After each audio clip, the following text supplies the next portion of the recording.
네, 제가 사진을 준비했어요. 사진을 보여주시기 바랍니다. 여러분, 지금까지 살아오시면서 정말 내가 기다렸다, 무엇인가를 참 기다렸다 하는 그런 인상에 남는 그런 기다림이 있습니까? 제가 어젠가요, 제 여동생에게 전화를 했어요. 전화를 한 이유는 제 여동생의 딸, 그러니까 조카죠. 조카가 임용고시를 쳤어요. 임용고시를 치고 시험 결과를 이제 기다리고 있겠다 싶어서 이제 결과가 난 줄 알고 이제 전화를 했어요. 그런데 전화를 했더니 초등은 났는데 중등은 아직 발표가 안 났대요. 그래서 발표가 안 났구나 그랬죠. 여러분, 임용고시를 치고 나서 그 기다리는 시간 동안에 정말로 얼마나 두근두근 하겠습니까? 여러분도 기다려 보신 적 많이 계시죠? 저도 그 전봇대 밑에서 오지 않는 님을 기다리면서 서성거렸던 그 시간이 참 기억이 나더라고요. 시간이 그렇게 안 가요. 그렇게 안 가요. 이스라엘 백성들이 바벨론에 끌려간 적이 있습니다. 바벨론에 끌려가서 포로 생활을 했던 그런 시절이 있었어요. 그 시절 동안에 이스라엘 백성이 할 수 있었던 것은 그저 기다리는 것이었습니다. 힘이 없었어요. 어떤 것도 할 수 없었어요. 그래서 그저 기다리는 것밖에는 할 수 없는 시간이 있었죠. 그냥 사진을 계속 띄워놓으면 됩니다. 양 목사님. 네. 계속 기다리면서 언제나 우리가 고향으로 돌아갈 수 있을까? 언제나 고향으로 돌아가서 또 성전을 재건하고 다시 옛날처럼 살 수 있을까를 기다렸죠. 제가 기다림에 관련해서 기억나는 말 중에 하나는, 기다릴 때는 기다리는 것 외에는 아무것도 할 수 있는 게 없다. 여러분, 그 말이 실감 나십니까? 정말 진정으로 무엇을 기다려 보신 분들은 이 말이 무슨 말인지 이해하실 것입니다. 기다릴 때는요, 기다리는 것 외에는 아무것도 할 수가 없어요. 그저 기다린 것밖에 할 수가 없죠.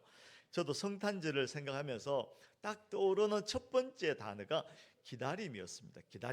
기다린다는 것이죠. 마치 서울 가신 오빠가 언제 나올까? 그 동요 아시죠? 덤뿍 새 숲에서 울고 뻐꾹 새. 어디서 울죠? 일단 울어요. 계속 울어요. 서울 가신 오빠가 비단구두 사들고 오신다더니 그 동생은 그 서울 간 오빠가 비단구두 사갖고 돌아올 것을 그렇게 기다리는 것이죠. 그런데 여러분, 기다림에는 두 종류가 있는 것 같아요. 첫 번째 기다림은요, 그저 막연하게 기다리는 것입니다. 약속된 것이 없어요. 막연하게 기다리는 것입니다. 지금 이 상황이 언젠가는 괜찮아지겠지. 희망 고문하는 것이죠. 희망 고문. 언젠가는 나아지겠지. 언젠가는 취직하겠지. 언젠가는 학교 가겠지. 언젠가는 우리 남편이 정신 차리겠지. 언젠가는 우리 아내가 잔소리 안 하겠지. 뭐 그런 막연한 기다림. 그건 그렇게 좋은 기다림이 아닌 것 같아요. 내용이 없어요. 그저 기다린 것 외에는 아무것도 할 수 없는 것이죠. 그런데 다른 한 가지 기다림이 있는데, 그것이 무엇이냐면 약속이 있는 기다림입니다. 약속. 그렇지 않나요? 분명히 누군가가 약속을 해줬어요. 그래서 그 약속을 따라서 기다리는 것이죠. 그러므로 이 약속이 있는 기다림, 이게 진짜 중요한 것입니다. 기다림에 있어서 정말 중요한 것은 약속을 해줬다는 것입니다. 누가 나에게 약속을 해줬다는 것이죠. 이렇게 약속이 있는 기다림은요, 효력이 대단합니다. 무지막지합니다. 막연한 기다림이 아니라 내용이 있는 것이죠. 왜 기다려야 하는지, 어떻게 기다려야 하는지, 그 기다림의 힘이 거기서 나오는 것입니다. 그 기다림, 약속 있는 기다림은요, 오늘날 내가 어떻게 살 것인가도 결정해 줍니다. 태도가 결정되는 것이죠. 그래서 약속에 있어서 기다림에 있어서 약속이 정말 중요합니다. 근데 또 잘 생각해 보시기 바랍니다. 그 약속이 있긴 있는데 누가 한 약속이냐가 또 더 중요합니다. 그렇죠? 우리 주변에 보면 공수표 날리는 사람들이 얼마나 많습니다. 근데 해줄게. 제가 요즘 참 고달파요. 고달픈 이유가, 제가 결혼할 때 약속을 잘못했어요. 결혼식 날 저희 집 사람이 물어봤어요. 당신 나에게 뭐 해줄 거냐고. 제가 그랬죠. 손에 물 한 방울 안 묻히고 살게 해주겠다고. 괜히 그랬다가 그냥 공수표가 돼가지고 매일같이 잔소리를 듣고 있어요. 누가 약속하느냐가 정말 중요하죠. 정말 중요하죠. 그 춘향이 아시죠? 우리 아이들을 춘향이라 하는가 모르겠는데 춘향이는 이도령을 기다렸어요. 이도령이 한양 가면서 이제 내가 과거 볼 건데 과거 보고 와서 장운급제에서 반드시 내가 돌아오겠다라고 약속을 했어요. 근데 춘향이는 이도령이 한 약속, 이도령은 한번 약속하면 결코 지킨다. 이걸 이제 확실히 알았던 것이죠. 그래서 누구죠? 변사또가 와가지고 이놈 해도 안 돼요 하고 절개를 지킬 수 있었던 것이죠. 누가 약속하냐가 정말 중요한 것입니다. 오늘 예수 그리스도께서 오신 것은요, 약속을 따라 오신 것입니다. 하나님께서 약속해 주셨어요. 하나님께서 징조를 보여주셨습니다. 천지를 만드시고 지금도 섭리하시고 그 하신 약속은요, 무슨 일이 있어도 신실하게 지키시는 그 하나님의 약속을 따라서 예수님께서 우리에게 오신 것입니다. 오늘 우리가 하는 찬양은 다 그것 때문에 하는 것입니다. 그 약속하신 대로 우리에게 오신 그 하나님을 찬양하는 것이죠. 여러분, 무엇을 기다리고 계십니까? 여러분, 지금도 우리는 여전히 기다리는 삶을 살고 있습니다. 나아지겠지, 좋아지겠지, 다음에는 더 좋은 일이 있겠지. 근데 정말 중요한 것은 하나님께서 그 속에 우리에게 약속하고 계신다는 그 사실을 확인하는 것입니다. 약속 있는 기다림으로 우리가 늘 정말 행복하게, 정말 소망 가운데 살 수 있기를 원합니다. 그 다음에 또 두 번째 성경 구절을 제가 같이 읽었으면 좋겠어요. 두 번째 성경 구절입니다. 누가복음 2장 14절 같이 읽습니다. 시작. 지극히 높은 곳에서는 하나님께 영광이요 땅에서는 하나님이 기뻐하신 사람들 중에 평화로다 하니라. 네. 주님의 오심은 선물입니다. 선물을 받는 사람에게는요, 그 선물이 정말 의미가 있는 것이죠. 그 선물을 받으면 정말 놀라운 일이 일어납니다. 특별히 주님 그 자체가 우리에게 선물입니다. 그래서 예수 그리스도 그 주님을 우리가 선물로 받으면 우리의 상상, 우리의 이해, 우리의 경험을 초월하는 놀라운 신비가 우리 안에 생기게 됩니다. 우리는 흔히들 내가 이해되어야만 받아들이죠. 아니, 그게 어디 있어? 그런 게 어디 있어? 그러나요? 예수님께서 우리 속에 오시고자 할 때 우리가 선물로 받아들이기만 하면 지금까지 내가 이해되지 않았던, 지금까지 내가 도저히 받아들일 수 없었던 그 모든 것들이 한순간에 다 녹아지고 정말 그 예수 그리스도가 내 안에 사신다는 것을 내가 경험할 수가 있습니다. 성탄절 하면 그 예수 그리스도를 선물로 받아들이는 날입니다. 그런데 어떤 사람에게 선물이 필요할까요? 저도 며칠 전에 생일이었어요. 그래서 생일을 며칠에 걸쳐서 했어요. 저에게 선물을 주신 우리 따님에게 감사를 드립니다. 어떤 사람에게 선물이 필요할까요? 먼저는 돌이킬 수 없는 잘못을 한 사람에게 이 선물이 필요합니다. 돌이킬 수 없는 잘못. 우리 인생은 다 실수하고 죄를 짓고 살게 되죠. 여러분, 나는 이만하면 괜찮아 할 사람은 아무도 없어요. 누구나 다 실수를 합니다. 부끄럽습니다. 그 사람에게 예수 그리스도 선물이 필요한 것입니다. 다윗이 그 우리아의 아내를 빼앗았잖아요. 사실 그러고 싶지 않았을 것입니다. 그러나 자기 속에 일어난 욕망을 제어할 수 없어서 그만 죄를 짓고 맙니다.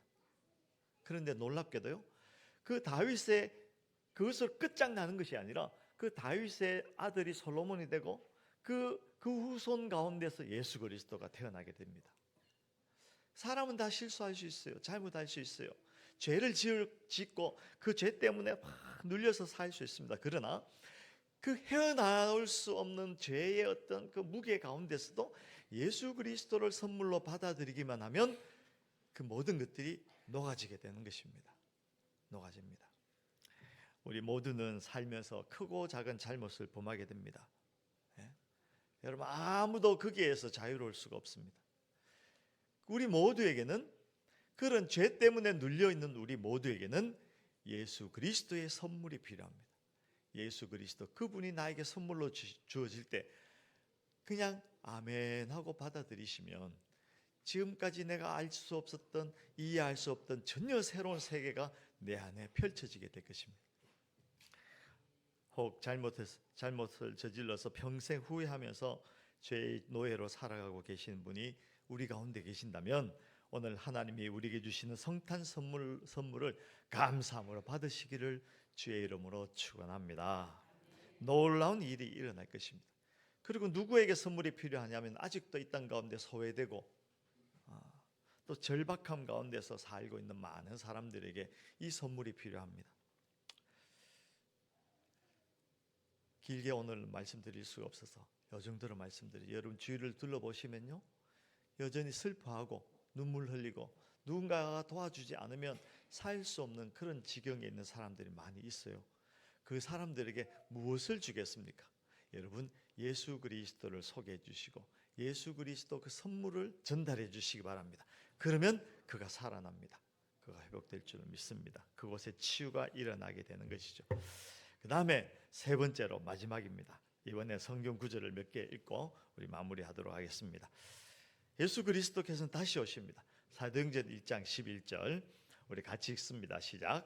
이르되 갈릴리 사람들아 어찌하여 서서 하늘을 쳐다보느냐 너희 가운데서 하늘로 올라가신 이는 예수는 하늘로 가심을 본 그대로 오시리라 하였느니라. 아멘. 예수님께서 성천하셨어요. 부활하셔서 하늘로 올라가시면서 하시는 말씀이 내가 다시 오겠다. 다시 오겠다. 천사들이 갈릴리 사람들아 너희가 어떻게 하늘로 올라간 주님을 보면서 망연자실해 있느냐 걱정하지 마.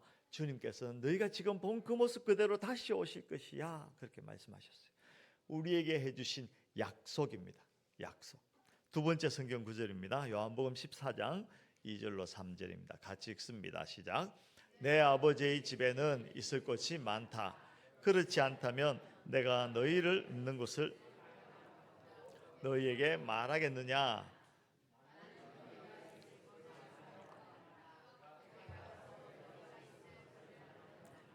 다시 와서 너희에게로 내가 있는 곳에 너희도 함께 있게 하겠다.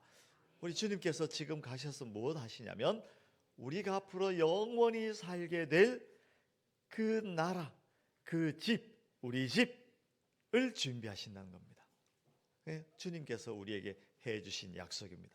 사람들은 이 땅이 전부이다. 눈에 보이는 것이 전부이다. 죽으면 끝이다. 이 땅에서 잘 먹고 잘 사는 게 제일이고 돈 많이 버는 것이 최고의 목표다. 이렇게 착각하죠. 그러나 그렇지 않습니다. 영원한 세계가 우리를 기다리고 있습니다. 우리 주님께서 그곳에 우리가 영원히 살 집을 만들고 계신다 그러셨어요. 우리에게 해주신 약속입니다. 여러분 몇 평짜리 원하십니까? 말씀만 하세요. 저는 몇 평이 중요한 것이 아니라 주님과 함께 살 집, 그 집을 준비하고 계신다고 하셨어요. 성경 데살로니가전서 4장 16절로 17절 시작. 주님께서 호령과 천사장의 소리와 하나님의 나팔 소리와 함께 친히 하늘로부터 내려오실 것이니 그리스도 안에서 죽은 사람들이 먼저 일어나고 그 다음에 살아남아 있는 우리가 그들과 함께 구름 속으로 이끌려 올라가서 공중에서 주님을 영접할 것입니다. 이리하여 우리가 항상 주님과 함께 있을 것입니다. 아멘. 주님께서 오시는 그때 일어날 현상을 말씀하고 계시는 것입니다. 먼저는 나팔 소리가 있고 우리 주님께서 하늘로부터 내려오실 것입니다. 그리고 그 다음에 무슨 일이 일어나냐면 그리스도 안에서 죽은 사람들이 일어납니다. 부활한다는 것입니다. 다시 살아납니다. 그리고 그 다음에 살아남아 있는 우리가 죽지 않고 살아남아 있는 우리가 그들과 함께 구름 속으로 이끌려 올라가서 붕 떠 올라간다는 것이죠. 붕 떠 올라가서 공중에서 주님과 만나게 될 것입니다. 여러분 이게 과학으로 설명이 되는 일이 아닙니다. 그래서 사람들은 이게 과학적이지 않아라고 믿지 않으려고 해요. 그러나 여러분 과학이 전부가 아닙니다. 과학이 전부가 아닙니다. 과학은 아주 작은 부분입니다. 여러분 과학이 모든 것을 해결하지 않습니다. 설명하지 못합니다. 성경에 있는 말씀이 진리이고 진짜입니다. 이 말씀대로 되어지는 줄 믿습니다. 그날에 주님께서 다시 오시고 죽었던 자들이 부활하고 살아서 주를 믿는 자들은 공중으로 붕 올라가서 거기서 주님과 만나게 될 줄로 믿습니다. 그리고 우리가 항상 주님과 함께 있을 것이다. 이제 죽지 않고 영원히 주님과 함께 산다는 것입니다. 제가 생각하기에도 가장 좋은 집은 주님과 함께 사는 집입니다. 이 땅에서 큰 집, 그런 게 아닙니다. 주님과 함께 사는 그 집을 그리면서 사는 것이 제일 좋은 것이죠. 마지막으로 한 절만 더 읽겠습니다. 마태복음 24장 29절로 30절 시작. 그 환난의 날들이 지난 뒤에 곧 해는 어두워지고 달은 그 빛을 잃고 별들은 하늘에서 떨어지고 하늘의 세력은 흔들릴 것이다. 그때 인자가 올 징조가 하늘에 나타날 터인데 그때에는 땅에 있는 모든 민족이 가슴을 치며 인자가 큰 권능과 영광에 쌓여 하늘 구름을 타고 오는 것을 보게 될 것이다. 아멘. 주님께서 말씀하십니다. 네, 다시 오는데 그런데 그때에는 이런 징조가 있을 것이야. 이렇게 말씀하십니다. 환란이 있을 것이다. 그런데 그 환란이 끝나면 그때 이제 환란이 있을 것인데 그때 징조가 이런 징조가 있다. 해가 어두워진다. 여러분 해가 깜깜해 어두워지고 달이 빛을 잃게 되고 별들이 하늘에서 떨어진다. 막 떨어지고 하늘의 세력들 마귀들은 흔들릴 것이다. 그때 인자가 올 징조가 하늘에서 나타날 터인데 그때에는 땅에 있는 모든 민족이 가슴을 치고 인자가 그 큰 권능과 영광에 쌓여서 하늘 구름을 타고 오는 것을 보게 될 것이다. 여러분 요즘 세상 돌아가는 모양을 보니 우리 주님 다시 오실 날이 얼마 남지 않았어요. 네, 그날 가슴을 치며 원통해하며 후회하지 마시고 주님 다시 오시는 그때 주님을 맞이하여 영원한 하나님 나라에서 영원토록 살 수 있기를 간절히 소망을 합니다. 이것이 우리에게 주신 또 하나의 약속입니다. 우리는 오늘날 그 약속을 붙들고 기다리고 있는 것입니다. 여러분 기다리기가 좀 힘들 수도 있어요. 그러나 약속 붙들고 끝까지 기다리셔서 우리 주님과 함께 영원히 사는 그런 멋진 성도 되기를 간절히 소망합니다. 아멘. 이제 제가 기도하고 우리 찬양으로 예배하는 시간을 갖도록 하겠습니다. 기도.